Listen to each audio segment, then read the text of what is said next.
Assalamualaikum warahmatullahi wabarakatuh. Alhamdulillahilladzi arsala rasulahu bil huda wa dinil haqq liyudhhirahu 'ala dini kullihi walau karihal musyrikun. Asyhadu an la ilaha illallah wahdahu la syarikalah wa asyhadu anna Muhammadan 'abduhu wa rasuluh la rasula wa la nabiyya ba'dah. Allahumma shalli wa sallim wa barik ala nabiyyina Muhammadin sallallahu alaihi wasallam wa ala alihi wa ashabihi wa tabi'ahu bi ihsani ila yaumil qiyamah. Amma qala Allah ta'ala a'udzu billahi minasyaitonir rajim. Bismillahirrahmanirrahim. Ya ayyuhalladzina amanu kutiba alaikumus siyamu kama kutiba alal ladzina min qablikum la'allakum tattaqun. Wa qala Rasulullah sallallahu alaihi wasallam man shoma ramadhana imanan wa ihtisaban ghufira lahu ma taqaddama min dzambihi. Wa qala aidan man qama ramadhana imanan wa ihtisaban ghufira lahu ma taqaddama min dzambihi. Saudara-saudaraku dari rahmat Allah Subhanahu wa taala, segala puji syukur kita kepada Allah Subhanahu wa taala atas segala kenikmatan-kenikmatan yang Allah berikan kepada kita semua. Dengan kenikmatan itu kita bisa hadir dan masih diberikan kenikmatan yang sangat luar biasa. Kita masuk pada bulan yang sangat luar biasa, di mana dari 2 bulan sebelumnya kita telah berdoa kepada Allah Subhanahu wa taala sebagaimana sering diucapkan dalam doa-doa bahkan khutbah-khutbah, Allahumma barik lana fi Rajaba wa Sya'bana wa balighna Ramadhana. Ya Allah, berkahilah kami di bulan Rajab dan Sya'ban dan sampailah kami ke bulan Ramadan. Alhamdulillah kita tetap diberikan kesehatan, keimanan, sehingga kita bisa memasuki bulan yang penuh barakah, yakni bulan Ramadan. Salawat dan salam mari kita sanjung agungkan kepada Nabi kita Nabi Muhammad sallallahu alaihi wasallam, yang tentunya kita sebagai umat beliau berharap kelak akan berjumpa dengan beliau, berkumpul dengan beliau, berdialog dengan beliau, berdiskusi dengan beliau. Mungkin banyak hal yang akan kita ceritakan kepada beliau. Tentu saja cerita-cerita itu adalah cerita-cerita yang membanggakan Nabi kita Nabi Muhammad sallallahu alaihi wasallam. Saudaraku yang dirahmati Allah Subhanahu wa taala, kita sering mendengar, dan ini mungkin hal yang mengembirakan bagi kita, sesuatu yang membuat kita senang, karena Rasulullah sallallahu alaihi wasallam pernah bersabda, man shoma ramadhana imanan wa ihtisaban ghufira lahu ma taqaddama min dzambihi. Rasulullah SAW mengatakan, barang siapa yang berpuasa pada bulan Ramadan karena dasar iman kepada Allah Subhanahu wa taala, wahtisaban, kemudian pengharapan pahala dan keridhaan dari Allah Subhanahu wa taala, ghufira lahu ma taqaddama min dzambihi, maka dosa-dosanya yang lalu akan diampuni oleh Allah Subhanahu wa taala.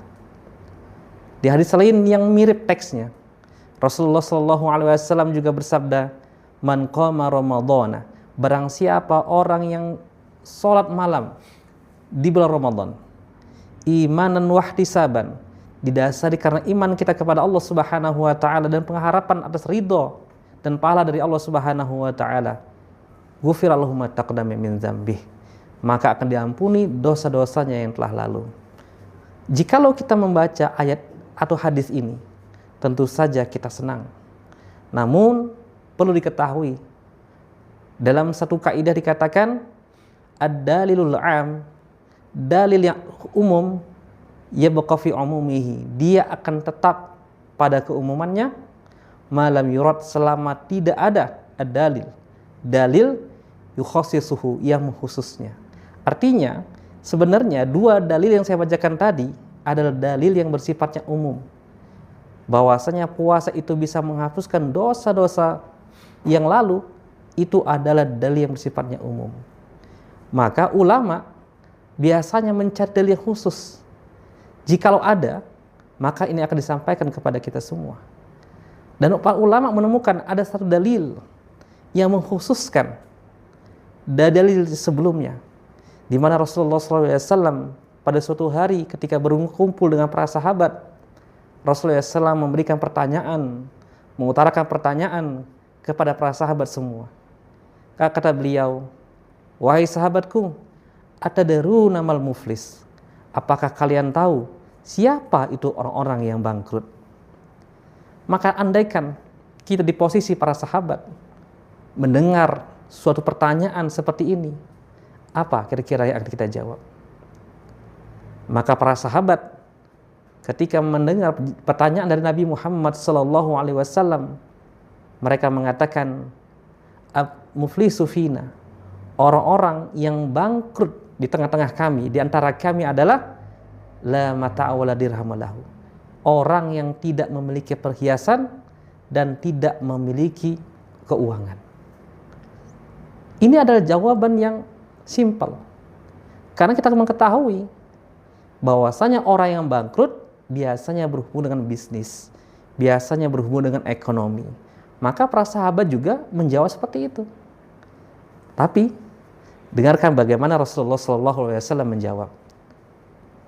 Bukan itu yang dimaksud dengan orang yang bangkrut. Kata Rasulullah SAW, al-muflisu, orang yang bangkrut min ummati, dari golongan umatku adalah ya'tuna yaumil qiyamah, mereka yang datang pada hari kiamat menemui Allah Subhanahu wa taala bisolatin, dengan pahala salat yang banyak, wa zakatin, zakatnya yang banyak, wasiyamin, dan juga puasanya yang banyak.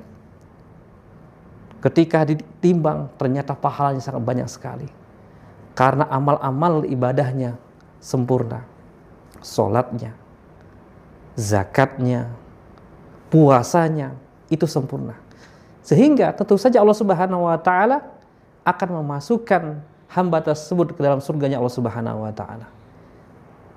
Namun ketika orang ini, hamba ini selangkah lagi akan masuk ke dalam surga, tiba-tiba datang segerombolan manusia yang mengatakan, ya Rabb, ya Rabb, ya Allah, ya Allah, tunggu ya Allah, jangan masukkan dulu fulan bin fulan ini ke dalam surga. Maka Allah Subhanahu wa taala bertanya, kenapa?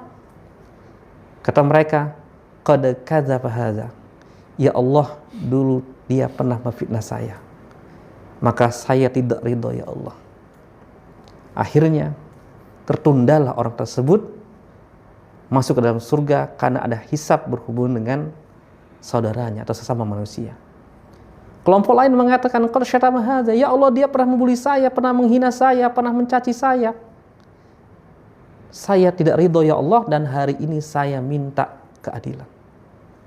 Datang lagi orang mengatakan, ya Rabb, qad akala mali hadza, ya Allah, dia telah pernah makan harta saya, ya Allah, dia pernah berhutang tapi tidak membayar, dia pernah mengambil hak yang bukan haknya ya Allah, padahal itu adalah hak saya. Muncul lagi orang mengatakan, ya Rabb, qad daraba hadza, ya Allah, dia pernah memukulku. Yang lain lagi mengatakan, ya Rabb, qad safaka dami hadza, dia pernah membunuhku, dan sebagainya.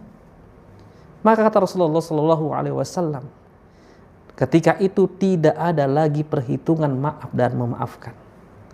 Tidak ada lagi halal bihalal ketika kita sudah di yaumil hisab. Maka kata Rasulullah SAW, diambillah pahala-pahala dari orang ahli ibadah tersebut, dari hamba yang selangkah lagi akan masuk surga, diambil pahalanya dan diberikan kepada orang-orang yang dizalimi. Sehingga kata Rasulullah SAW, ketika tidak ada lagi yang tersisa dari pahalanya untuk diberikan kepada orang-orang yang banyak dizaliminya, sehingga kata Rasulullah SAW, dosa-dosa orang yang dizalimi tersebut diambil dan diberikan kepada hamba yang soleh tadi. Saudara-saudaraku dari Allah Subhanahu wa taala, dengan ini kita ketahui ternyata salatnya, zakatnya, termasuk puasanya tidak bisa menghilangkan dosa-dosa yang ketika itu berhubungan dosanya dengan sesama manusia.